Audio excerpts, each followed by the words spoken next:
হরে কৃষ্ণ। চলে এসেছি গীতা পাঠ করতে, আপনাদের সকলকে গীতা শোনাতে, যারা নিয়মিত পড়ে ওঠার সময় করে উঠতে পারেন না বা হয়ে ওঠে না কোনোভাবে। তাহলে শুরু করা যাক আজকের পর্ব। প্রণাম নেবেন সকলে, শুনতে থাকুন।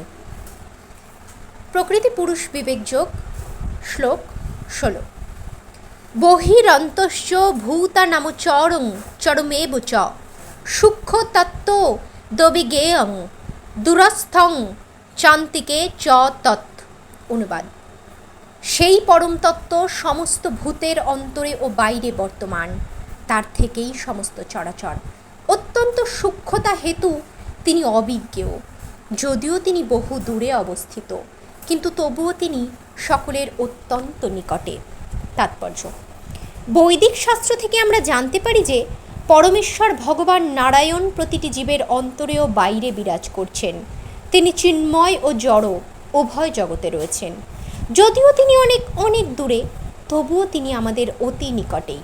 এগুলি হচ্ছে বৈদিক শাস্ত্রের বর্ণনা। আশিনো দূরং ব্রজতি শয়ানো জাতি সর্বতঃ।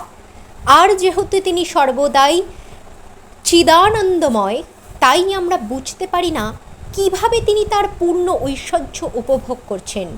এই জড় ইন্দ্রিয়গুলির মাধ্যমে আমরা তা দেখতে পাই না বা বুঝতে পারি না। তাই বৈদিক শাস্ত্রে বলা হয়েছে যে আমাদের জড় মন ও ইন্দ্রিয় দিয়ে তাকে উপলব্ধি করা কখনোই সম্ভব নয়। কিন্তু ভক্তি সহকারে কৃষ্ণ ভাবনামৃত অনুশীলন করার ফলে যার মন ও ইন্দ্রিয় নির্মল হয়েছে, তিনি নিরন্তর তাকে দর্শন করতে পারেন।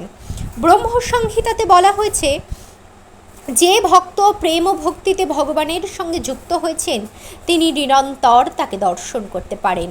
আর ভগবদ্গীতাতে তা প্রতিপন্ন করে বলা হয়েছে, ভক্তিযোগের মাধ্যমেই কেবল তাকে দর্শন করা যায় এবং উপলব্ধি করা যায়।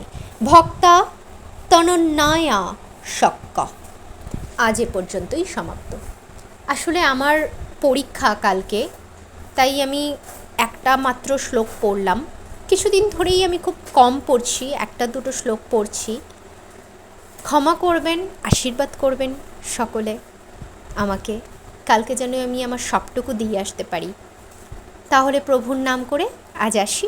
সুস্থ থাকবেন। হরে কৃষ্ণ। আর কমেন্টে কিন্তু হরে কৃষ্ণ লিখতে ভুলবেন না।